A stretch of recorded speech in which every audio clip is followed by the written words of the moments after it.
السلام علیکم۔ Drama serial عیب الازمان ہی جس میں انائزہ کے گھر سے بھاگنے کی خبر جب اسفند اور اس کی والدہ کو ملی تو اسفند کی والدہ شیری کو اور بہروز کو بہت باتیں سناتی ہیں اور کہیں گی کہ اب آپ لوگوں کی بیٹی کی وجہ سے ہمارے پورے خاندان کی بدنامی ہوگی۔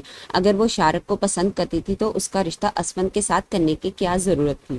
بہروز اور شیری تو ان لوگوں سے معافی مانگتے ہیں تو اسفند کی والدہ نے بھی کہہ دیا کہ معافی مانگنے سے سب ٹھیک نہیں ہوگا۔ انائزہ نے تو بے وقوفی کر دی گھر سے بھاگ کر، لیکن میں بغیر بہو کے اس گھر سے بارات واپس لے کر جانے کی غلطی نہیں کروں گی، اس لیے میں چاہتی ہوں میرا کا نکاح اسفند سے ہو جائے۔ یہ سن کر میرا تو بہت حیران ہوگی۔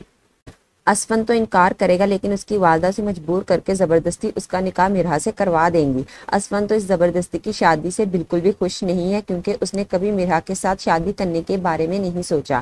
شادی کے بعد اسفند جب اپنے کمرے میں آیا تو وہ غصے میں سارے کمرے کی ڈیکوریشن کو خراب کرنے لگا۔